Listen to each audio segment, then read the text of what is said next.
Hello दर्द, आप लोग कैसे हो? आशा करते हैं कि आप अच्छा होंगे, स्वस्थ होंगे। आप बताइए थे कि आपका एग्ज़ाम 4 फरवरी स्टार्ट होने वाला है और शायद कुछ विद्यार्थी का एग्ज़ाम 4 फरवरी को होगा और किसी के बाद में होगा। तो आप पता 4 से आपको 25 फरवरी तक एग्ज़ाम होना है इस डेट में, और हम आपको तैयारी करवा रहे हैं 2024 के प्रश्नों के माध्यम से 2025 की भर्ती का। और जानकारी रूप में बता दें, अगर आप पहली बार देख रहे हैं तो लगभग अभी 165 प्लस वीडियो बन चुके विद्यार्थियों।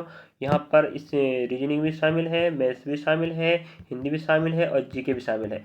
और मैथ्स रीजनिंग की बात करें, टॉप वीडियो चल रहे हैं, ध्यान रखें। मैथ्स में रीजनिंग में जाके देखें, टॉप वीडियो हो चुके हैं। बिल्कुल आप पढ़ लेते हैं तो आपको बहुत फायदा मिलने वाला है। मैथ्स की बात करें तो भी फायदा मिलने वाला है। हिंदी जीके जैसे की बात करें, इनका तो प्रश्नों का भंडार रखा है। और आपको बताएं 20 फरवरी से 29 फरवरी तक लगातार day by shift by her दिन के 4 जीके हिंदी कवर हुए हैं, ध्यान रखेंगे, जाके देखिएगा। 25 को छोड़कर बात, उसके बाद हमने 1 मार्च करिए, 5 मार्च का, 6 मार्च का, 7 मार्च का, उसके बाद हमने 30 मार्च का पहला शिफ्ट लिए थे। इस प्रकार से इन डेटों का और इन सभी डेटों का हर दिन के 4 शिफ्ट कवर हो चुके हैं, जाके देखिएगा। अब इसके बाद मैंने जीके और हिंदी का, ध्यान रख विद्यार्थियों, शिफ्ट बाई शिफ्ट अब प्रश्न देना बंद कर दिया हूँ। अब मैं आपको बिल्कुल हिंदी जीके का टॉप वीडियो देने वाला हूँ, ठीक है। टॉप वीडियो चलेंगे, मुहावरे के मुहावरा कहेंगे तब मुहावरा देंगे, समानार्थी का समानार्थी चाहेगा, जो भी आप टॉपिक कहेंगे टॉप। इतिहास का अलग से प्रश्न बनाएंगे, ज्योग्राफी का अलग बनेगा, है कि नहीं, अर्थशास्त्र का अलग बनेगा, संविधान का अलग प्रश्न बनेगा। अब कल से चालू होने वाला, ध्यान रखें। तो आप लोग नहीं देखें पिछले साल के प्रश्न, जाके देखिएगा। और हम पाठ्यक्रम, ध्यान रखें विद्यार्थियों, जानकारी रूप में पाठ्यक्रम वाला वीडियो बना चुका हूँ 2024 के हिसाब से। और 2024 अकॉर्डिंग आप पेपर आने वाला 25 में है। अगर आप 24 का पाठ्यक्रम देखते तो आप प्रश्न समझ जाओगे कि किस टॉपिक से कितना प्रश्न आ रहा था। चारों प्रश्न अलग अलग हम बिल्कुल डिवाइड करके अच्छे तरीके से बनाए, जाके देखिएगा, बहुत बेनिफिट मिलने वाला है। चलिए, और हम आपको बता दें, इसके पहले हमने 1 मार्च की शिफ्ट नंबर पहला, शिफ्ट नंबर दूसरा, शिफ्ट नंबर तीसरा और शिफ्ट नंबर चौथे का गणित के प्रश्न दिखाएं, ध्यान रखने विद्यार्थी। इसके बाद मैं आज आपको 5 मार्च 2024 का शिफ्ट नंबर पहला ले रहा हूं। और हम एक पार्ट को 2 हिस्सों में बांटते हैं, क्योंकि ये 10 प्रश्न का एक पार्ट बनता है, फिर 10 प्रश्न एक पार्ट में, ध्यान रखें। तो जानकारी आपको पूरा सुनना है, उसके बाद आगे पढ़ना, ठीक है। तो जानकारी आप छूट जाएगा, ध्यान रखें, ठीक है। चलिए, अगर आप पहले से देख रहे हैं तो अच्छी बात है, बट जानकारी भी सुना करें आप लोग। पढ़ाना हम पढ़ाएंगे तो पढ़ाएंगे। तो देखते हैं इस शिफ्ट में 10 प्रश्नों को मैथ्स किस प्रकार से था। चलिए विद्यार्थियों, तो इस पार्ट में हम 10 प्रश्न लेने वाले हैं और हम सिंपल टू हार्ड प्रश्न, ध्यान रखें। पूरे प्रश्न 10 के 10 हल करवाऊंगा, टेंशन मत लीजिए आप लोग। चलिए, तो पहला प्रश्न आप देख ही पा रहे होंगे, शानदार प्रश्न है। हम पहले ही बता चुके हैं विभाज्यता के नियम का प्रश्न आएगा। और आप देखे होंगे 1 मार्च का चारों शिफ्ट, नहीं देखे जाके देखिएगा। और हम एक शिफ्ट का 2 भाग में बांट देते हैं 10 प्रश्नों का। आप लोग दोनों पार्ट देखिएगा। निम्नलिखित में से कौन सी संख्या 33 से विभाज्य नहीं है? विभाज्य नहीं है कह रहा है, विभाज्य है तो अलग होता नहीं है। अब 33 का पहाड़ा बनता है, अगर जौन सा ऑप्शन 33 का भाग जाएगा वो भाज्य होगा, और जिसमें नहीं जाएगा वो अभाज्य होगा, ठीक है।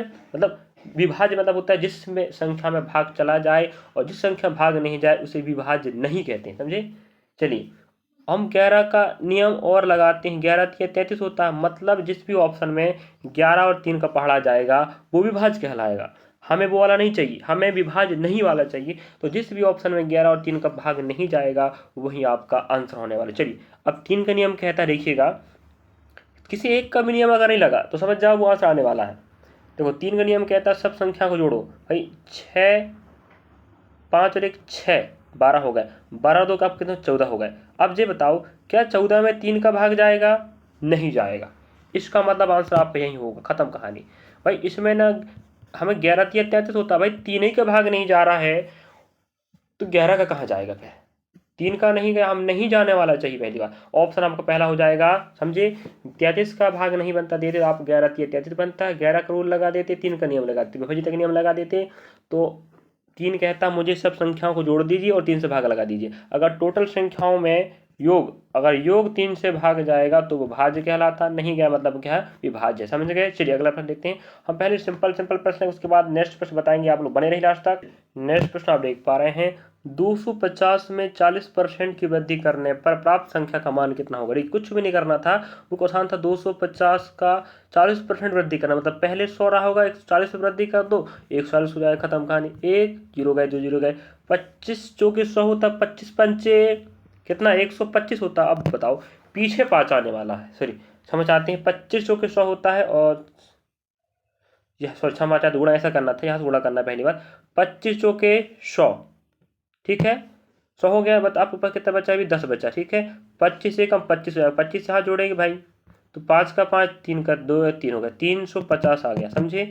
ऑप्शन आपको कहाँ में तीसरा मिल रहा है, ये आपको 2 नंबर पक जाता है। ऐसे बनाने का कोई दिक्कत है बताओ विद्यार्थी? नहीं ना। चलिए, मुझे लग रहा है आप समझ गए होंगे हम कैसे बताए थे, बता देते फिर। 250 का 40% वृद्धि करना, मतलब 140 कर दो, 100 में था संख्या 40 बढ़ गई, इसको गुणा भाग कर लीजिएगा। 25 और 24, 14 गुणा करने पर हमें 350 मिल जाएगा, समझ गए होंगे। अगला प्रश्न लेते हैं शॉर्ट तरीके से समझने आपको। चलिए अगला प्रश्न विद्यार्थियों, अगर आप पाठ्यक्रम नहीं देखें तो आवश्यक रूप से जाके देखें विद्यार्थियों। और पिछले साल के प्रश्नों को 165 प्लस प्रश्न बन चुके हैं, जाके देखिएगा। चारों पोर्शन मैथ्स का, रीजनिंग का, जीके, हिंदी का हम पर डे वीडियो अपलोड कर रहे हैं, जाके देखिएगा। बड़ी मेहनत लगती है विद्यार्थियों, जाके देखें। हम आपके लिए बना रहे हैं, बहुत फायदेमंद चीज़ विद्यार्थी पसंद कर रहे हैं, फायदा हो रहा है। और समय कारक का कितना प्रश्न आएगा, संख्या पत्ती कितने प्रश्न, एलसीएम का कितना प्रश्न आएगा, आप लोग जाके देखें पाठ्यक्रम में। ई अकेले एक काम को 15 दिन में करता, मतलब ई करेगा अकेला 15 दिन में, और एफ और जी, यहाँ एफ बना देते हैं और कौन, जी, दोनों को जोड़ दें, करते हैं उसी काम को 10 दिन में। अब इस पोजीशन में हमें एलसीएम लेने का ना, एलसीएम 30 आएगा पहली बात। कितने बार बोल चुके हैं हम, 15 दूना 30 आ जाएगा। ई की क्षमता 3 हो गई, 10 या 30, 3 क्षमता होगी। अब बताओ इन दोनों की क्षमता कितनी हो गई, एफ और जी की 3 हो गई, ई के अकेले की 2 है। अब बोल रहा है ई एफ जी तीनों को मिलकर काम करवाना है, टोटल काम 30 है, एलसीएम टोटल काम होता है, पहली बात है कि नहीं। अब बताओ 3 2 5, 5 क्षमता से तीनों काम करेंगे तो 5 छक्का 30, 6 दिन कहाँ मिल रहा है, ऑप्शन नंबर आपको चौथा में, जी राइट आंसर रहा। बताओ कोई दिक्कत था? नहीं था ना। ऐसे प्रश्न आएंगे। चलिए हम आपको सरल से आपको हार्ड लेके चलते हैं। इसका सेकंड पार्ट भी देखना भूले विद्यार्थियों। चलिए, और वीडियो अच्छा लगे तो जरूर लाइक सब्सक्राइब शेयर करेंगे, क्योंकि बहुत वक्त और मेहनत लगता है वीडियो बनाने में। हम ऑफलाइन क्लास संचालित करते हैं, ऑफलाइन क्लास छोड़कर हम आपको वहाँ भी पढ़ाते हैं, यहाँ भी ऑफलाइन रिकॉर्डिंग माध्यम वीडियो के माध्यम से आपको डाटा देते हैं, तो बड़ी मेहनत लगती है। तो सही बनाए रखिए विद्यार्थियों, और कमेंट भी करें वीडियो कैसा लग रहा है। चलिए लाइक सब्सक्राइब कमेंट अवश्य करें, हौसला बढ़ाते रहिएगा, मेहनत करते हैं। चलिए अगला प्रश्न देखते हैं। इस प्रश्न को तो मैं नहीं बताऊंगा भाई जी, आपको ही करना पड़ेगा। पहले आपको गुणा करना है, ध्यान रखना, हिंट कर देता हूँ। फिर गुणा कीजिएगा, फिर गुणा कीजिएगा, और आपस में इन्हें तीनों को जोड़ दीजिएगा। ऑप्शन आपका पहला आनी चाहिए, अगर नहीं आएगा तो आप लोग कमेंट करें क्यों नहीं आ रहा है। इतने आप लोग ना समझ तो नहीं है कि इस प्रश्न को नहीं बना पाएंगे। बताओ 2 नंबर का प्रश्न, ध्यान रखें। और आपको पता है कि 4 फरवरी एग्जाम स्टार्ट होने वाला है, और शायद आप किसी का हो, मैं नहीं कह सकता किसका होगा, है कि नहीं। तो आप लोगों को खुद पता होगा, अगर आप नहीं देखे हैं, आपका शहर कहाँ है, परीक्षा कब है, तो आप अवश्य जाके देखें। एसएससी ने जारी कर दिया है, और ये होमवर्क रहने वाला है। मुझे उम्मीद है कि आप लोग इसका आंसर बताएंगे, होमवर्क, ठीक है। बताओगे नहीं बताओ विद्यार्थियों, बताएंगे ना। चलिए देखते हैं कौन बताता है। अगला प्रश्न लेते हैं। चलिए नेक्स्ट प्रश्न आप देख पा रहे हैं, समय दूरी चाल का है प्रश्न। इस प्रकार का प्रश्न पूछा रहता है, और ध्यान रखें जो जीके जीएस हिंदी है, मैथ्स रीजनिंग है, ये अगली भर्ती परीक्षा में काम देने वाले। NTPC group D, RPF constable, one रक्षक, क्षेत्र रक्षक, मध्य प्रदेश सब इंस्पेक्टर भर्ती, और एमटीएस, सीएचएसएल और एसएससी बैंक रेल, सभी भर्ती परीक्षाओं में हम काम देने वाला। जिस भी पाठ्यक्रम का शामिल रहेगा वहां पर हिंदी पाठ्यक्रम वाले भर्ती में काम देगा, है कि नहीं। चलिए मध्य प्रदेश की समस्त भर्ती परीक्षाओं में हिंदी काम देने वाला, ध्यान रखेंगे। चलिए रमेश 16 किलोमीटर प्रति घंटे की चाल से चलता है और अपने स्कूल 4 मिनट देरी से पहुंचता है। यदि वह 20 किलोमीटर प्रति घंटे की चाल चलता है तो निर्धारित समय से 12 मिनट पहले पहुंचता है। उसके स्कूल से घर की दूरी बताओ। कुछ भी नहीं करना विद्यार्थियों, बिल्कुल शॉर्ट फॉर्मूला है, डी बराबर h1 into h2 upon h1 minus h2 into रहेगा टी। अगर टी समय में मिनट में दिया है तो 60 का भाग लगाएंगे, ध्यान रखेंगे, इसको याद रखिए विद्यार्थियों, ठीक है। कुछ भी नहीं, h1 इंटू h2 बराबर h1 minus h2 into T upon 60। अगर समय हमें दे के रखा है किसे माना जाए मिनट में, ठीक है, तो आपको 60 से भाग लगाना पड़ेगा। और ध्यान रखें समय के साथ क्या करना है, अगर समय हमें समान समय दिया, देर देर या पहले पहले, तो क्या करेंगे आप लोगों ने, घटाएंगे, समझे। अगर आपको दे के रखा है, कहने का मतलब समझ आते हैं, अगर असमान दिया तो आपस में क्या करेंगे आप लोग, क्या करेंगे बताओ। तो आप समझ पा रहे होंगे कि अगर समय हमें समान समान दिया है तो क्या करेंगे आप लोग, घटाएंगे, ठीक है। देर देर तो घटा दीजिएगा, ठीक है, बाद बाद तो घटा दीजिएगा, पहले पहले तो घटा दीजिएगा। मतलब जैसे आपको पता है कि चुंबक में क्या होता है, असमान दूर आपस में आकर्षित कर, उसी प्रकार अगर असमान डाटा दिया तो आप क्या करेंगे, उसको जोड़ेंगे। देखिए हम हल करके बताते हैं, आप देख लिए होंगे कैसे हल करना था। पहली बात, चलिए अब हम बैठाते हैं डी बराबर। देखिए डी बराबर कैसे रखेंगे और आंसर कैसे आएगा। डी मतलब दूरी निकाल रहे हैं ना, S1 कितना 16, S2 कितना आपका 20 है, ध्यान रखें। अब दोनों घटा के रखेंगे, नीचे कितना आएगा 4 आएगा, गुणा रहेगा आपका समय। देखिए समय 12 मिनट पहले पहुंचता है और 4 मिनट देरी, मतलब असमान डाटा, तो आप क्या करें, आप जोड़ेंगे, ध्यान रखें, हो जाएगा 60 लगाना पड़े, क्योंकि आपके पास क्या है, क्या है, मिनट में दिया समय से, ठीक है। अब देखिए आप लोग, हो जाएगा 4 चौके 16, यहाँ थोड़ी, यहाँ 20 लगा था, 4 16 हो जाएगा, 4 दूना हो जाइए, 4 चौके आपको 16 हो जाएगा, 4 दूना 8 हो जाएगा, ठीक है। और आप देख पा रहे होंगे ऊपर 80 गुणा पर 16 है, नीचे आपके पास कितना बचा 60 है, ठीक है। अब 0 0 जाएगा, आधा करेंगे 4 आएगा, आधा करेंगे 3 आएगा। अब 16 चौके 64 होता है, नीचे 3 बचा है, जो जाएगा 64/3 हमें मिल रहा है ऑप्शन में, हाँ ऑप्शन हमारा मिल रहा है, हमें चौथा मिल रहा है, ये आपका 2 नंबर पक जाता है। बताओ कितना आसान था कि नहीं। तो ऐसे ही आप कॉन्सेप्ट समझना चाहते हैं मैथ्स का और रीजनिंग का भी, तो आप हमें फॉलो कीजिएगा। और जीके का हमें प्रश्न को भंडार चाहिए तो आप लोग जाके देख सकते हैं, पिछले साल कौन कौन टॉपिक का कितना प्रश्न पूछा, इसकी जानकारी चाहिए तो आप लोग पाठ्यक्रम जाके देख सकते हैं, प्ले स्टोर में डाला है, ठीक है। और ऐसे जी कांस्टेबल 2023-24 में प्ले स्टोर बना है, 165 प्लस वीडियो आप मिल जाएगी वहाँ पर। चलिए अगला प्रश्न लेते विद्यार्थियों। नेक्स्ट प्रश्न आप देख पा रहे होंगे, किसी वस्तु का क्रय मूल्य कितना है, 2500 रुपये है। यदि हानि 24% की होती है तो वस्तु का विक्रय मूल्य ज्ञात करो। ध्यान रखें, हमेशा हमें 24% दिया, देखिए 24% को अगर भिन्न में चेंज करोगे आप लोग तो 24/100 बनेगा, है कि नहीं। अब आप बताइए 100 रुपया में आपको 24 की हानि होती है, मतलब कितने पर मैच होंगे। हमेशा हानि और जो लाभ होता है CP और SP पर होता है, कॉस्ट प्राइस और सेविंग प्राइस, ध्यान, ठीक है। अब देखो आप लोग यहाँ पर हमें कह रहा वो, अब आप खुद दिमाग लगाइए। अब 100 रुपये की वस्तु को तुम 24 हानि पर बेचोगे, मतलब CP अनुपात हो जाएगा जी SP। और आपको पता है कि मैं प्रतिशत लाभ हानि बट्टा इन सबको बिना फॉर्मूला के पढ़ा रहा हूँ, बिल्कुल शानदार तरीके से आप लोग कौन सा समझिए। अगर कंटिन्यू आप हमें देख रहे हैं विद्यार्थी तो आप समझ ही गए होंगे, किस प्रकार हल करके बताता हूँ मैं। देखो यहाँ CP कितने रुपये, 100 रुपये था माना जाए अनुपात में, ठीक है। और 24 की हानि मतलब कितना है, 76। कट लीजिएगा भाई, यहाँ 10 हो जाएगा, 10 में 4 जाएगा 6 बचेगा, यहाँ 9 हो जाएगा, 9 में 2 गए 7 बचेगा। इसका मतलब ये है कि आप 100 रुपये की वस्तु को 76 पर बेचे हो तो कितने की हानि, 24 की हानि हो गया, ठीक है। अब हमें दे के रखा है क्रय मूल्य, असली क्रय मूल्य कितना है आपका 2500 रुपया है, नहीं समझे आप लोग। भाई देखिए अनुपातीय मान क्रय मूल्य कितना है 100 है, और वो असली मान कितना है 2500। अब दिमाग ये लगाओ पहली बात कि भाई अगर हम 100 गुणा 25 करते हैं तभी तो 2500 बनेगा, तो यहाँ भी कहते हैं हम भाई, यहाँ भी गुणा करते हैं किसका भाई 76 गुणा 25, तब डाटा निकलेगा। तो आप लोग समझ गए होंगे कि आंसर कैसे लाना है।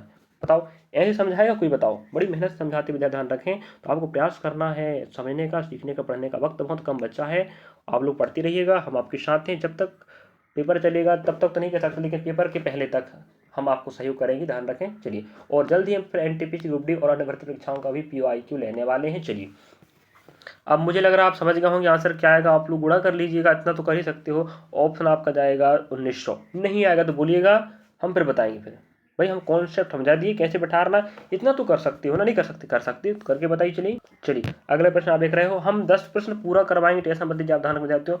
और 10 प्रश्न आपको पार्ट 1 में मिलेंगे, पार्ट B में सेकंड में, तो आपको ध्यान रख दोनों पार्ट देखना, तब आपके दिमाग में बैठेगा कि एक शिफ्ट में किस किस प्रकार से किस टॉपिक से कितना प्रश्न पूछता है, या किस अध्याय से कितना प्रश्न पूछता है। चलिए, और किस पैटर्न का प्रश्न पूछता है। चलिए अगला प्रश्न देखते हैं, तो वेट कीजिएगा विद्यार्थी, हम जल्द आपको सेकंड पार्ट लेकर आएंगे।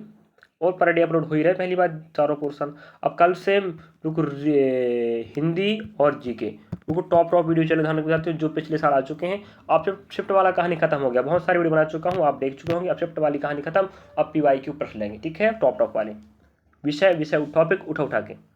एक व्यापारी ने एक सोफा सेट 39% के लाभ पर बेचा, यदि उसने इसे 1565 कम में बेचा होता तो उसे 29% का लाभ होता, तो 27% लाभ अर्जित करने के लिए उसका क्रय मूल्य फिर किस मूल्य पर बेचना चाहिए।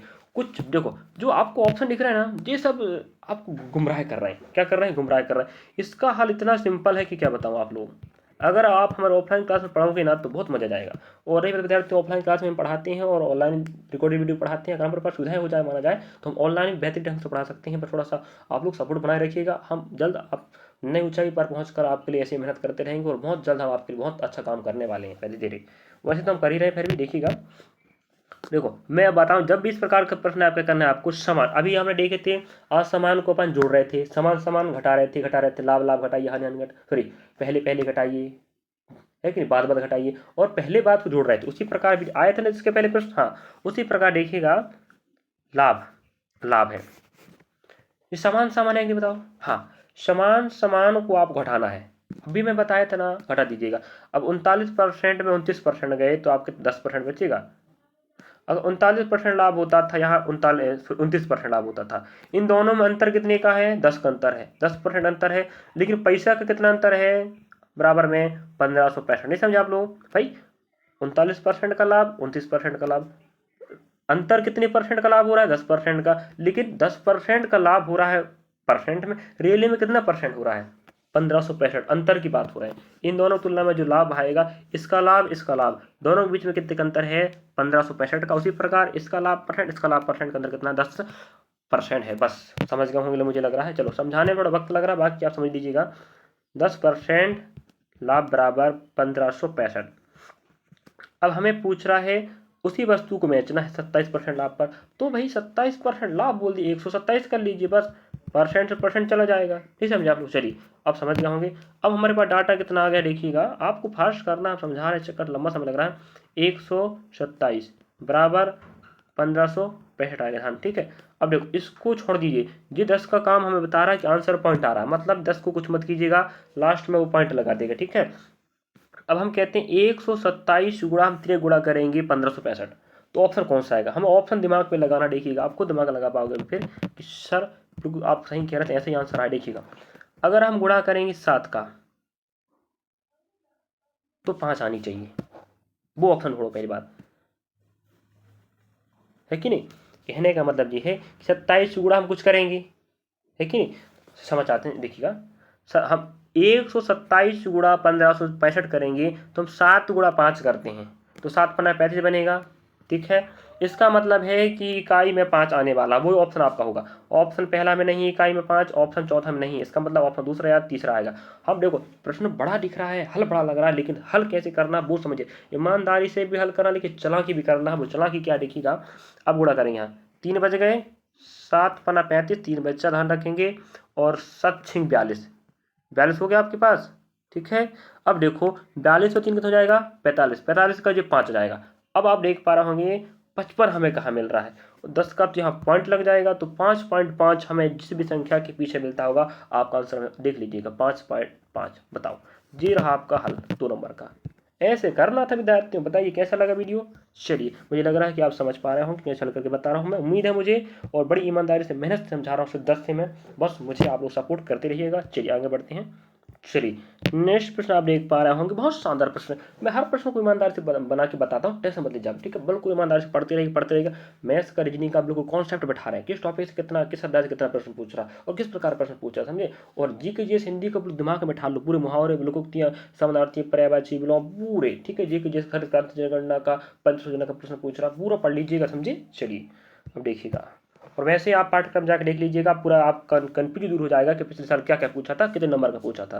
विश्वास है मुझे, आप देखेंगे जाके, नहीं देखेंगे तो आप गलती होने वाली।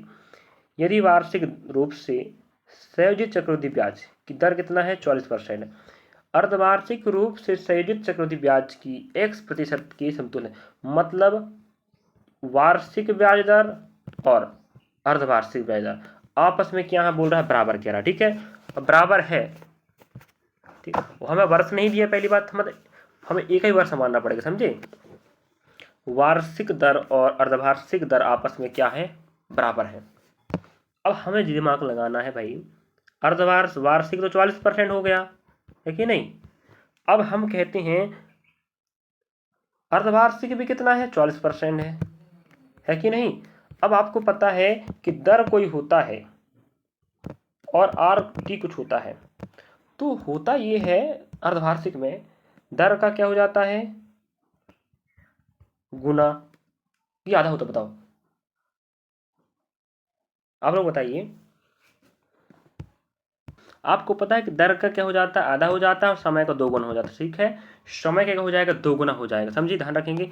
अब आप दिमाग लगाओ, अगर ऑप्शन 20% है, आर का मान अगर 20% है, तो हम कहते हैं भाई अर्धवार्षिक कह दिया है ना, तो साल, 1 साल को 2 साल हो जाएगा पहली बात। अब देखो 1 साल का 22% कितना है? 20% है। अब उसको अर्धवार्षिक रूप से देखेंगे तो वो 2 साल बन जाएगा ना, नहीं बनेगा। अब देखो देखो को आप अगर 20% लेते हो, 20% है माना जाए, तो ये 4400 आ गया है वार्षिक। अगर अर्धवार्षिक 44 नहीं आता है 20% के हिसाब से, तो ऑप्शन आपका सही नहीं होगा, क्योंकि हमको समतुल्य कह दिया ना। अर्धवार्षिक और अर्धवार्षिक ब्याज दर समतुल्य है। अगर 20% है, देखिएगा देखते हैं, 2r प्लस आपका क्या हो जाएगा, r⁴ ठीक है। 2 वर्ष का पता नहीं, 2 वर्ष का चक्रवृद्धि ब्याज कैसे निकालते हैं, क्योंकि अर्धवार्षिक कह रहा है तो वर्ष एक ही के बारे में है, तो 2 वर्ष तो करना ही पड़ेगा ना। तो यहाँ 20 गुणा कितना हो जाएगा, 2 हो जाएगा, ठीक है। और नहीं समझे आप, समझ गए, यहाँ प्लस हो जाएगा। और r⁴ r कितना है आपका 20 है, तो 20 का स्क्वायर 400 हो जाएगा भाई, अपन हो जाएगा 100 हो जाएगा। अब 0 0 जाएगा, यहाँ सिर्फ 4 बचेगा, 2 दूना 4 हो जाएगा, 40 प्लस 4 कितना होगा, 44। हाँ, आप देख पाए होंगे, तो यहाँ पर 44% था, बराबर 44% आना था, तो मैं ला के बता दिया। इस 20% का 2 साल का CI बैच परसेंट 44% बन रहा है। इसका मतलब ऑप्शन पहला ही सही है, समझे, समतुल हो गया, बिल्कुल सही बात है। ऐसा हल करना तो विद्यार्थियों। चलिए, शायद एक आध प्रश्न और रह गया, उसको बताते हैं, लास्ट तक बने रहिएगा, बिल्कुल सही तरीके से समझाएंगे, प्रयास कीजिएगा समझने का। चलिए, नेक्स्ट प्रश्न आप स्क्रीन पर देख पा रहे होंगे, और मैं आपको बता दूं कि पिछला PYQ आप देखे होंगे। 1 मार्च के मैंने 4 शिफ्ट कवर करवाया हूँ, और हर शिफ्ट का 2 पार्ट बनता है, तो जस्ट आप 1 मार्च के चौथा शिफ्ट देखे होंगे, और वहाँ सेकंड पार्ट या फर्स्ट पार्ट देखे होंगे, वहाँ आपको बिल्कुल सेम प्रश्न मिला था, बिल्कुल सेम प्रश्न मिला था। नहीं पढ़े हैं, आप गलती है, जाके देखिएगा। मैं नहीं बताने वाला, मैं सिर्फ हिंट करने वाला हूँ, आप देखते चलिएगा कंटिन्यू विद्यार्थियों ना, तो आप खुद मेरे प्रश्नों को समझ पाओगे कि मैं हल कैसे करके बता रहा हूँ, और आप खुद कॉन्सेप्ट समझ पाओगे कि प्रश्नों कैसे हल करते हैं और क्या पैटर्न फॉलो कर रहा, समझे। नहीं देखेंगे, आज देखेंगे कल देखेंगे, छोड़ के ऐसा नहीं बनने वाला काम, समझे, लगातार देखिएगा। चलिए, समझा के बता देते हैं, आप खुद हल कर लीजिएगा, खुद निकाल पाओगे, ध्यान रखें।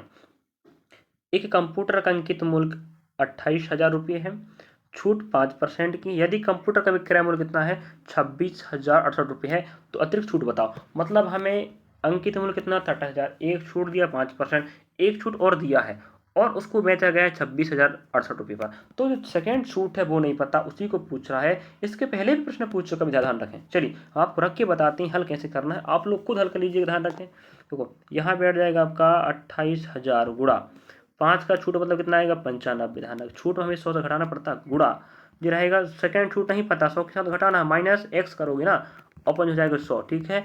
और उधर बराबर, ध्यान रखें विद्यार्थी, बराबर आप कितना लेना है, 26,068 ले लीजिएगा। अब इस पूरे डाटा को अगर आप हल कर लेते हो, ये समझे आप लोग, अगर इस पूरे डाटा को आप हल कर लेते हो तो आपका आंसर आ जाएगा, बिल्कुल आ जाएगा, मतलब आ जाएगा। ऑप्शन आपका दूसरा आएगा, नहीं आएगा तो कमेंट करेंगे, क्योंकि मैं इसके जैसे बिल्कुल सेम टू सेम प्रश्न, ऐसा ही अतिरिक्त छूट वाला प्रश्न पढ़ा चुका हूँ और बताए हुए थे, मैंने हल किया। ध्यान रखें, आप जाके तो देखें, पहली बात नहीं बन, आप कंटिन्यू देख रहे हैं विद्यार्थी हो, तो आप खुद समझ जाओगे। और वैसे भी मैं यहाँ डाटा रख के बता दिया हूँ हल कैसे करना है, आप लोग मुझे लग रहा करके बता ही सकते हो, थोड़ा बहुत मैं कर देता हूँ। चलिए, 1 2 3, 1 2 3 कट गया। अब यहाँ पर आप देख लीजिए, यहाँ 10 बचा है, ठीक है, थोड़ा और रख देता हूँ भाई, चलिएगा। आप लोग देख लीजिए, 28 गुणा यहाँ बच गया आपके पास कितना है, 95 बटा 10 बच गया है, गुणा में आपका कितना है, ये 100 माइनस x बचा है, अपन 1 लगा लो, बराबर में कितना आपका 26,068 है। अब तो कर ली, इतना तो आप कर सकते हो ना, नहीं बन सकता, इतना तो बन जाएगा मुझे लग रहा है। चलिए, तो आपको मैं होमवर्क देता हूँ, होमवर्क है, गृह कार्य है, प्रयास करेंगे, आंसर पता के लाएंगे। चलिए, एक प्रश्न शायद और है, छूट गया, उसको बता देते हैं। हाँ, चलिए जी, देखिए शानदार प्रश्न आया है, मैं पहले ही बोल दिया हूँ, आप पाठ्यक्रम नहीं देखें, जाकर देख लीजिएगा, पाठ्यक्रम पूरा बताया हूँ मैं कि हमें आयतन क्षेत्रफल का एक प्रश्न आएगा, कन्फर्म आएगा, मैथ्स में आएगा, मतलब आएगा। तो आपको पहली बात क्या बनी चाहिए, फॉर्मूला बनी चाहिए, फॉर्मूला बनेगा तो ही हल कर पाओगे ना। चलिए, तो क्या होता है विद्यार्थियों, हमें पहले ठोस गोले का पिघला करके ना, ठोस देखो 9 सेंटीमीटर त्रिज्या वाले एक ठोस गोले को पिघला जाता है, और उसे 9 सेंटीमीटर आधार व्यास वाले एक शंकु में ढाला जाता है। शंकु की ऊंचाई ज्ञात करना है। अब देखो, कुछ भी नहीं करना है, टेंशन मत लीजिएगा, हम प्रश्न बता रहे हैं ना, आपको कुछ भी नहीं करना है, फॉर्मूला याद कर लीजिएगा, फॉर्मूला बन जाएगा ना। पहली बात फॉर्मूला बननी चाहिए, उसके बाद मान फिट करते बनने चाहिए और आंसर लाते बनने चाहिए, तभी हल कर पाओगे। अब आपको फॉर्मूला ही नहीं पता, नहीं पता तो कैसे हल करोगे, नहीं कर सकते। तो अगर आप फॉर्मूला का वीडियो चाहते हैं वीडियो चाहिए फार्मूला का विद्यार्थियों, तो मुझे आप लोग कमेंट करेंगे सर फार्मूला का वीडियो ला दीजिएगा या बोर्ड मास रूल ला दीजिए, मैं ला दूंगा। कोई करते नहीं है तो मैं क्या करूँ फिर। मेरे हिसाब से मैं जानकर साझा करते रहता हूँ अपने हिसाब से कि मुझे लग रहा है कि नीचे ये बताना चाहिए, टॉप वीडियो बताना चाहिए, मैथ्स का, रीजनिंग का, जैसे हिंदी का, तो मैं प्रयास कर रहा हूँ और आप लोग कमेंट ही नहीं करते। पहली बात देख के आगे बढ़ जाते हैं। चलिए मैं अपना काम कर रहा हूँ, आप अपना काम कीजिए। 2025 में आपको रिजल्ट लेना जीडी में, आपका लक्ष्य जीडी में, तो ध्यान रख मेहनत करते रहिएगा। चलिए जब भी पिघलाने की बात आए और कुछ नया बनाया जाए, देखो इसको पिघला के बनाया जा रहा है, ठोस गोले को पिघलाया जा रहा है, शंकु बनाया जा रहा है, तो इसका आयतन इसका आयतन आपस में क्या होंगे, बराबर। ये बात ध्यान रखो पहले, जब किसी को पिघला कर बनाया जाता है ना तो आयतन आपस में क्या होते, बराबर। भाई जितने आयतन ये रहा होगा उतने आयतन इसका भी होगा, बस आंसर आने वाला आयतन बराबर आयतन। अब हम रखते हैं फॉर्मूला, देखिएगा गोले का आयतन होता है विद्यार्थियों 4/3 पाई आर की पावर 3 बराबर 1/3 पाई आर का स्क्वायर एच।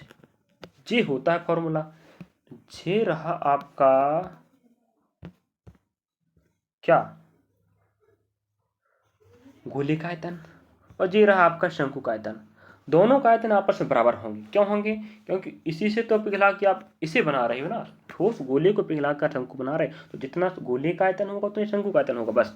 अब चलिए मुझे उम्मीद है आप समझ गए होंगे, तो आपको बता देता हूँ हल कैसे करना है। देखिए अब हम बता देते, पहले इसको और छाट लेते हैं। देखो 3 से 3 चला जाएगा, भाई फॉर्मूला ही अभी मान फिट नहीं है, कोई दिक्कत नहीं, चला गया ना।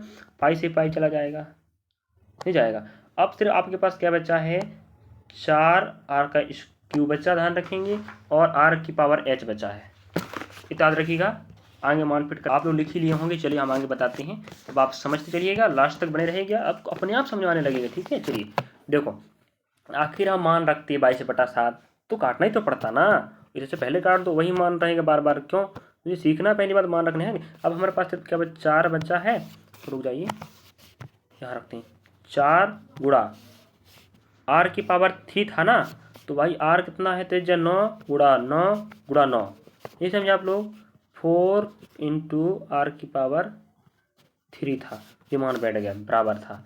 फिर क्या था, आर की पावर 2 इंटू एच था, तो आर की पावर 2 मतलब देखिएगा आप लोग, यहाँ पर आधार का हमें व्यास दिया है, भाई शंकु का ना व्यास दिया है, तो आधा हो जाएगा ना त्रिज्या, 9/2 इंटू 9/2 रहेगा। अब हम एच ही तो पूछ रहा, तो एच जगह एच छोड़ दीजिएगा।